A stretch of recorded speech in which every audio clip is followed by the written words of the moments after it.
আইনগত একটা অত্যন্ত গুরুত্বপূর্ণ পরিবর্তন করা হয়েছে। জানেন ইতিপূর্বে আমরা সিপিসি বা দেওয়ানি কার্যবিধির পরিবর্তন করেছিলাম, সংশোধনী করেছিলাম। আজকে আমরা সিআরপিসি বা ফৌজদারি কার্যবিধির সংশোধন করেছি, অ্যামেন্ডমেন্ট করেছি। এখানে খুব ইম্পর্টেন্ট কিছু অ্যামেন্ডমেন্ট করা হয়েছে। আপনারা জানেন ব্লাস্ট ভার্সেস বাংলাদেশ, এই মামলাতে সুপ্রিম কোর্টের দুটো ডিসিশন ছিল। গ্রেফতার করার ব্যাপারে যেন স্বচ্ছতা প্রকাশ থাকে, জবাবদিহিতা থাকে, গ্রেফতারের পরবর্তীকালে গ্রেফতারকৃত ব্যক্তির যেন অধিকার থাকে, এটা দুটা রায় ছিল। এই রায়গুলোর আলোকে আরো ডিটেইলভাবে আমরা বিচার বিভাগীয় সংস্কার commission, supreme court, concern expert সবার সাথে বৈঠক করে কনসালটেশন করে আমরা অ্যামেন্ডমেন্ট আজকে চূড়ান্ত করেছি। কয়েকটা গুরুত্বপূর্ণ অ্যামেন্ডমেন্টের কথা আপনাদেরকে বলি। একটা হচ্ছে এখন থেকে এই অ্যামেন্ডমেন্টটা কার্যকর হওয়ার পর থেকে যে গ্রেফতার করবে, যে পুলিশ অফিসার, তার ক্লিয়ার আইডেন্টিটি থাকতে হবে, তার নেম প্লেট থাকতে হবে, তার আইডি কার্ড থাকতে হবে। যে ব্যক্তি গ্রেফতার হচ্ছে উনি চাহিদা মাত্র যে পুলিশ গ্রেফতার করছে তাকে আইডেন্টিটি কার্ড দেখাতে হবে, এটা ম্যান্ডেটরি। এরপর হচ্ছে তাকে যখন থানায় নিয়ে আসা হবে যত দ্রুত সম্ভব গ্রেফতারকৃত ব্যক্তির পরিবার, বন্ধু বা লয়ারকে তার সাথে যোগাযোগ করে জানাতে হবে যে ওকে গ্রেফতার করেছে, আমরা এই কারণে গ্রেফতার করেছি, এই মামলায় গ্রেফতার করেছি এবং গ্রেফতারকৃত ব্যক্তি এখানে আছেন। যত দ্রুত সম্ভব করতে হবে এবং কোনো অবস্থাতেই 12 ঘন্টার বেশি সময় নেওয়া যাবে না, এর মধ্যে জানাতেই হবে। গ্রেফতারকৃত ব্যক্তির শরীরে যদি কোনো আঘাতের চিহ্ন থাকে বা গ্রেফতারকৃত ব্যক্তি যদি বলে আমি অসুস্থ বোধ করছি, অবশ্যই সাথে সাথে নিকটস্থ ডাক্তারের কাছে নিয়ে তাকে প্রাইমারি চিকিৎসা সুবিধা দিতে হবে। এছাড়া আমরা বলেছি প্রত্যেকটা গ্রেফতারের ক্ষেত্রে একটা মেমোরেন্ডাম অফ অ্যারেস্ট রাখতে হবে, ডিটেইল তথ্য থাকতে হবে। কাকে গ্রেফতার করা হয়েছে, কেন গ্রেফতার করা হয়েছে, কি অভিযোগে, কোন আইনে, তার পরিবারের কার সাথে যোগাযোগ করা হয়েছে, কে গ্রেফতার করেছে, ডিটেইল একটা মেমোরেন্ডাম থাকবে প্রত্যেকটা গ্রেফতারের ক্ষেত্রে। আপনারা জানেন আগে সরকারের ফ্যাসিস্ট সরকারের আমলে বিভিন্ন এজেন্সি গ্রেফতার করতো, বলতো আমরা তো জানি না। র্যাব গ্রেফতার করে বলতো যে পুলিশ জানে, পুলিশ গ্রেফতার করে বলতো যে অন্য এজেন্সির নাম বলতো।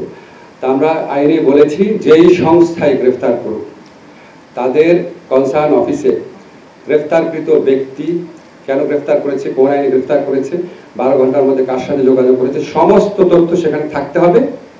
ধরেন যদি এসবি গ্রেফতার করে এসবি এখানে থাকতে হবে এবং সাথে সাথে সেটা সংশ্লিষ্ট কনসার্ন পুলিশের থানাতে পাঠিয়ে দিতে হবে। আর আমরা বলেছি নিয়মিতভাবে প্রত্যেক থানায়, জেলা সুপারের কার্যালয়ে, পুলিশ হেডকোয়ার্টারে গ্রেফতারকৃত ব্যক্তিদের তালিকা থাকবে। কাকে গ্রেফতার করা হলো, কত তারিখে, কি আইনে গ্রেফতার করা হয়েছে, সে এখন কোথায় আছে, এটা তালিকা থাকতে হবে। এগুলি সব ম্যান্ডেটরি। আপনারা জানেন সন্দেহের অবকাশে 54-এ ইচ্ছা মতো গ্রেফতার করা হতো, সেখানে আমরা উল্লেখযোগ্য পরিবর্তন এনেছি। আমরা বলেছি যে আপনি যদি সন্দেহের অভিযোগে গ্রেফতার করেন, আপনাকে পুলিশকে যে গ্রেফতার করবে তাকে নিশ্চিত হতে হবে যে আমি এই লোকটাকে গ্রেফতার করেছি, আমার সামনে অপরাধটা ঘটেছে এবং আমার বিশ্বাস করার কারণ আছে যে উনি অপরাধটা ঘটিয়েছেন, এবং সেটা তাকে লিখিতভাবে এক্সপ্লেইন করতে হবে কেন সে 54-এ গ্রেফতার করলো, এবং এখানে ক্যাটাগরিক্যালি বলতে হবে কেন তার মনে হলো যে এই লোকটাই অপরাধটা করেছে। সেটা হচ্ছে কগনিজেবল অফেন্সের ক্ষেত্রে। নন কগনিজেবল অফেন্স বা আরেকটু লেসার অপরাধ, 7 বছরের নিচে যে অপরাধ, সেখানে এটা তো করতে হবেই, প্লাস একই সাথে তাকে সন্তুষ্ট হতে হবে যে আমি যদি গ্রেফতার না করি লোকটা পালিয়ে যেতে পারে। এই দুইটা কন্ডিশন ফুলফিল হলে 54-এর আন্ডারে গ্রেফতার করতে পারবে। তারপর আমরা যে আইন করেছি সেখানে আপনার অনলাইন বেল বন্ড সাবমিশনের বিধান আছে। তারপর ডিজিটালি সামন দেওয়া যাবে, ডিজিটালি ওয়ারেন্ট দেওয়া যাবে এডিশনাল মেজার্স হিসাবে। এছাড়া আমরা বিচারিক যে তদারকি যে কোনো গ্রেফতারের ক্ষেত্রে সেটা আরও স্ট্রং করেছি।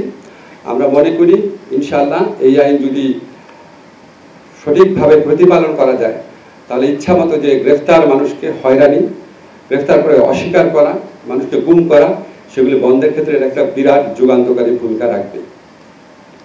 এটুকু আমার বক্তব্য। আইনগত যে পরিবর্তনটা হয়েছে কারেক্টলি বলেছেন, 24 ঘন্টার মধ্যে আদালতে হাজির করার বিধান তো থাকছে, সংবিধানে তো আছে, বাট কতক্ষণের মধ্যে পরিবার পরিজনকে বা লয়ারকে জানাতে হবে বা গ্রেফতারের কারণ জানাতে হবে, এটা সংবিধানে সুস্পষ্টভাবে ছিল না। এটাই আমরা সুস্পষ্ট করেছি, গ্রেফতারের কারণ সাথে সাথে জানাতে হবে, সাথে সাথে।